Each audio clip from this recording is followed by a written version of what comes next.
Ito na. Hi. Gising, gising. Gising, gising. Gising, every gising is a blessing. Gising, gising. Hi, from Philippines. Hi, where you from, sir? I'm from Nigeria? No. No. No daw. Where are you from, sir? From Nigeria? No.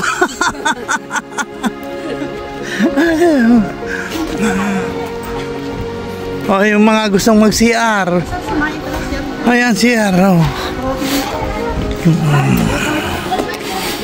Kasi hindi tayo naghugas. Dito po ang... Asan yung yan, nag-explain na, hindi natin pinapakinggan.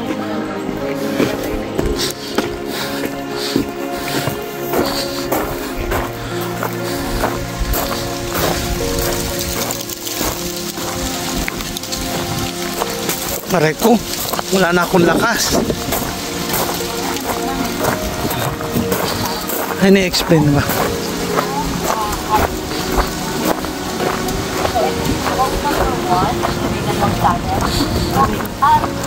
To Jerusalem. Kanina naman, naandito tayo. Saan na di?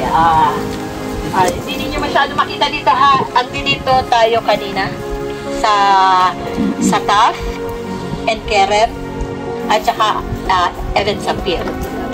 So, ito yung village ng Abu Ghosh. Isa sa mga friendly Arab village, especially sa mga Israeli, dahil tuwing Passover, di ba ang mga ibang Israeli hindi nakakabili ng mga homets o yung mga Passover food. Ano tawag ng? Kamets. Arena. Kamets. Oo. Ano sa English? Yung yeast? No. Yung Paalsa. Yeast. Yes. Dali. Pag Passover, may bawal silang kainin. Libadora. Libadora ba yun? Ganito na lang gawin natin. Di ba yung sa Pampalsa, di ba walang libadora ang ginaga? Flour. Tinapay or whatsoever. Kasi nga may So, Pampalsa. yung mga Jewish na hindi masyado nagkikip ng Passover, dito sila pumupunta at bumibili ng pagkain. So, isa siya sa mga Arab-friendly village para sa mga Israeli. So, sino itong nasa harapan natin? Meron tayo nito sa Pilipinas. Sino yung nagsalita? Bilya Titrot. Ay, kala ko totoo ka na. Yeah. Siya si Our Lady of Lavang ng Vietnam. Kasi nung 18th century, ang Amazing. So, nung 18th century, yung mga hari, yung emperor ng Vietnam, i-declare niya na lahat ng mga Katoliko kailangang i-face out. So, lahat ng mga tao na ayaw lumipat as a Buddhism or kung anumang religiyon at ayaw iwan ng pagiging Katoliko, tumago sila sa isang lugar. Sa isang malaking village, pero village or malaking cave, and then doon sila nagkaroon ng suffering ng paggutom, sakit, at ibang mga pagsubok para sa kanila. So anong nangyari? Yung apparition ni Mama Mary nagpakita sa kanila. So ang ibig sabihin ng lavang ay cry out. What? Cry out. Try out. Okay? Or the leaves of Yasmin. The means of? Leaves of Jasmine. Yasmin. So, yung leaves of Yasmin na yun ang ginamit nila to survive hunger and sickness. So, ngayon dahil ang mga sister dito ay from mga Italian sister, so sila ang isa din sila sa mga part, isa din sila sa part ng lavang apparition. Okay, so dati itong church na nasa kanan ko yung church na yan is commemorating para sa Ark of the Covenant. But since na binago ang superior dito, at saka binago ang nagkaroon ng renovation itong church na to, bali yung design ng church na bago na rin. Nawala na yung mga design ng Ark of the Covenant, kundi pinalitan ng imahin ni Mama Mary and ni Baby Jesus. Kung mapapansin din natin yung nasa taas na statue, the mother and child. So, yan yung pinaka itinayo noong 18th century. And then, ngayon, hindi lang dito natin makikita ito, kundi dun sa sa may, sino nakarating doon? Sa Moni? Beth Hajla. Doon sa may malapit sa Beth Jaman. No, Beth Jaman? hindi. Doon sa ano, that is the Our Lady of Palestine. So, bakit sinabing Our Lady of Palestine? Bakit nga ba? Bakit nga ba? Our Lady. Dahil, how to say, yung sinunod nila sa Bethlehem. Supposed to be Our Lady of Bethlehem or the Sisters of Bethlehem, ginawa nilang Our Lady of Palestine. So lahat ng makikita natin ngayon is follow to us Palestine images. So nasa na ngayon ang Ark of the Covenant? Ang Ark of the Covenant, good question. Ang Ark of the Covenant, dalawang option. Una, maybe nasa Ethiopia o maybe nasa Temple Mount pa rin. So, bakit ko nasabing sa Ethiopia? Kasi, according sa ibang mga believer, kasi tingnan ninyo ha, ang mga Ethiopian, may 66, ang tayo, meron tayong 66 verses ng Biblia. Pero, ang mga Ethiopian, meron silang 88. It's a complete Bible na mini-mention. Yung ibang tinanggal, dahil ayaw, maraming tinanggal kasi, especially doon during the time of Saint Jerome, and then nung nagsimula na katulad sa ibang Bible, tinanggal yung Habakkuk na page.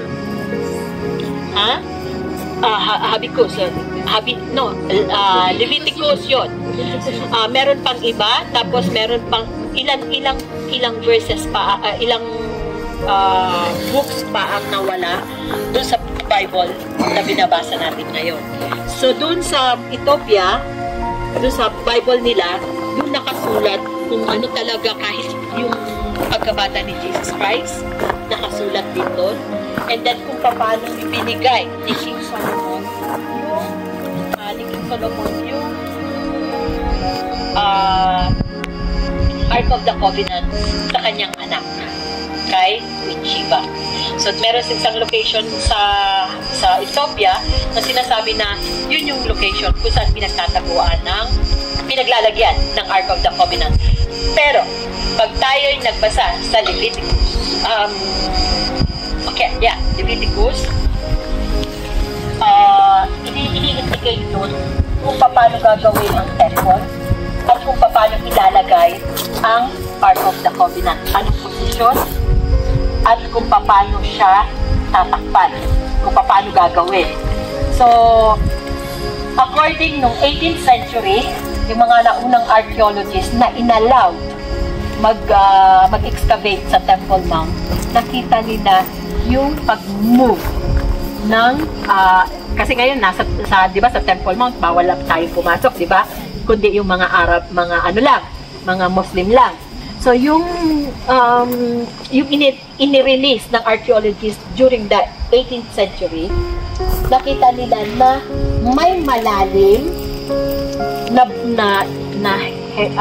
space dun sa tinatakpan ngayon ng carpet, na malapit doon sa sinasabi nilang binabaan ni Muhammad, tapos kung saan doon yung inoffer yung Mount Moriah. So nawala yun. Doon sa side pala, hindi nawala. Doon sa batong yun na nasa gitna, sa tabi na yun yung part kung saan yung Ark of the Covenant na ngayon tinatakpan ng mga Arab. Yun yung tinatawag nilang Cave of Solomon's. doon sa Cave of Soul na andun doon. Sabi ng ibang mga archaeologist, historian, or other believers that the Ark of the Covenant ay posible na nasa Temple Mount. Kasi po nung makuha yaan ng mga Jordanian ang Temple Mount, makuha ng mga Jordanian, sila na ang parang nag-handle. Kahit ngayon, under lang ng security ang Temple Mount ng Israel. Pero walang Christian, walang Jewish, walang Muslim. Pero mas priority silang doon.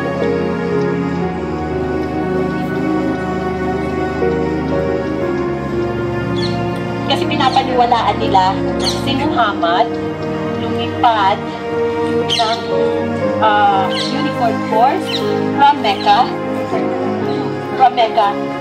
Jerusalem. A one-night flight. A one-night flight going to from Mecca to Jerusalem.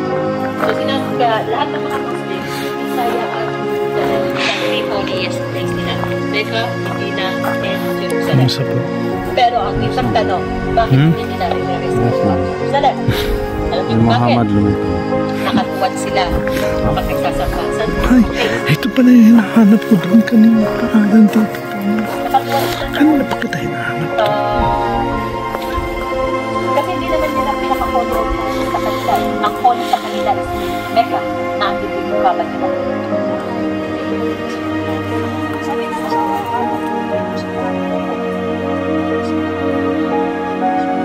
Yeah, that is the temple. That is the temple built by King Solomon. And then, King Solomon, hindi kasi pwedeng mag-build ng temple si King David dahil isa siyang warrior. Maraming dugo ang kamay niya. So, anong ginawa niya? Sabi ng ni God sa kanya, ang iyong anak na si Solomon ang magtatayo ng bahay Sir, kamusta po rin? Nung may tayo ni King Solomon, na-distract siya ng mga Babylonian. That is the first temple. Yeah, first temple distracted by the Babylonian. And then, itinayo ni King Herod the Great, pinalaki. Kung ano yung size na nakikita natin ngayon is the size kung gaano kalaki yung tinayo ni King Herod. But, na-distract mo din siya ng mga Roman under Roman soldier na si Titus, the son of Emperor Nero. So, that is the 17th century na ma-distract yun. And then, that is the time also kung kailan pinako ang ating Panginoon Jesucristo sa cross. Yung destruction ng Second Temple, or ang tinatawag natin sineselebrate ng mga Jewish na Tisha B'Av. Dalawang Tisha B'Av yan. Tisha B'Av sa First Temple, and then Tisha B'Av para sa Second Temple. So, yan talaga ang Tisha B'Av, that is the calendar of the Jewish people. Yun din ang day. Yun yung pinaka-day sa kailan na-distract ang Temple. So, yung Ark of the Covenant na yun, yun talaga, yung ngayon na Dome of the Rock, na nasa Temple Mount, yun yung location ng Holy Land. Buti ata hindi yung babarata ng Israeli para makuha. Usually, gusto ng mga Israeli, pero wala silang magagawa. They need to fight. Ayaw ng gulo ng Israel. Kasi kung gusto ng Israel, madali. Kaso, hindi pa under yan ng Israel, wala pang dahil under siya ng Wakaf. Alam niyo Wakaf? Under ng authority ng mga Jordanian, pero sa security ng Israel. Baga may kasunduan. So may kasunduan, may kasunduan sila na lahat ng mga holy site na under ng Wakaf, huwag niyong gagalawin. Dahil para yan sa three monotheistic religion, Arab, Muslim, Christian, and Jews. So huwag kayo magkakagulo. Even yung Last Supper room, diba? Wala din, hindi siya pag-aari ng Jewish, even nasa baba niya ay ang Tomb of David. Ito kung David na sa kanila. Pero yung taas, walang nagmamayari nun. Para yun sa tatlong religion. Any question? Wala na? Sa mga Kristiyano, away ng mga Arab ang Israel just because of the... No, wala po walang connection ang Temple Mount sa away ng mga, ang gusto ng mga Arab is to get back the land of Israel, dahil sinasabi nila sa kanila yon. And then sa Palestine naman, makuha nila yung part nila. Pero napakalalim na, masyadong konektado na, because they think the Jewish and Arab pinag-ano nila na mas nauna ang Muslim kesa sa Jewish. Yung Jewish naman, of course, silang nauna kesa sa Arab. Pero kung tutusin po natin, ilang taon pa lang ba ang mga Muslim people? Nasa 789 years old. So, ang calendar, tingnan ninyo po yung calendar ng Muslim, nasa 700 lang. Pero ano ang calendar ng Israel? Nasa 5,786. Dahil katatapos lang naman siya na. So, 86 na. So, they follow the Jewish calendar from our forefather Abraham. And lahat tayo, all parts of the children of Abraham. Dahil tayo mga Asian ay nasa lineage ng tribe ng Menashe. Yun.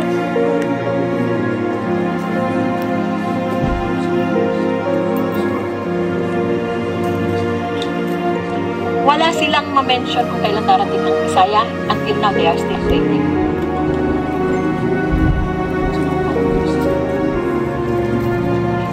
Yun ang sinasabi nila na maybe yun yung calendar. But totoo, may possibility dahil unang-una, katulad ng sabi ko sa inyo, prepare na yung mga gamit para sa third temple.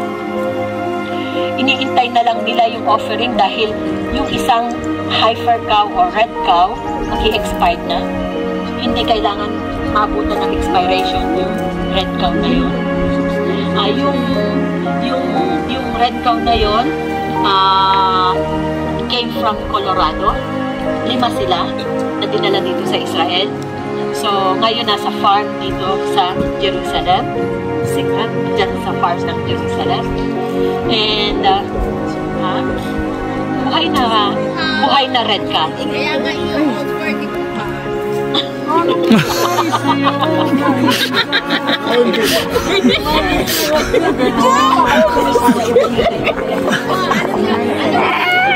Christian, sa ating mga Katoliko, alam mo kung ano? So, yun yung tabernacle. Bakit maging gold? Yung Ostia. Yun yung hardcore. So, doon na, nilala. Charot.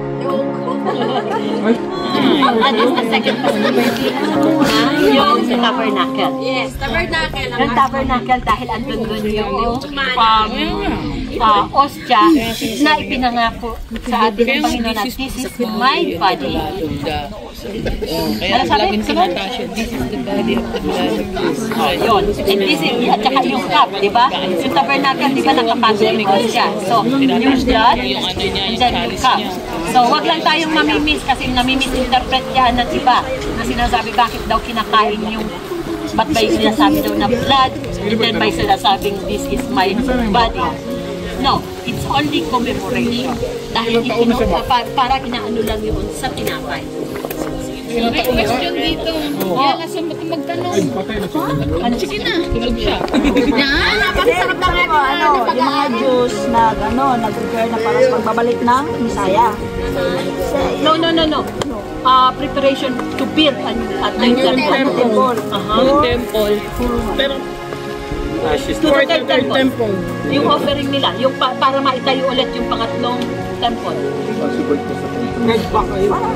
Kasi mga Jewish, Para sa yung temple, para ulit itatayo ang third temple. Jerusalem. diba? Ngayon, anong nangyari pag natayo na yung third temple? Sabi sa Biblia, pag naitayo na yung third temple, nagugunaw na yung Kailan may mundo. tatayo? Dahil hindi naman tayo pwedeng magtayo ngayon sa Temple Mount dahil bawal. Diba? Bakit yung mga Pero may ginagawa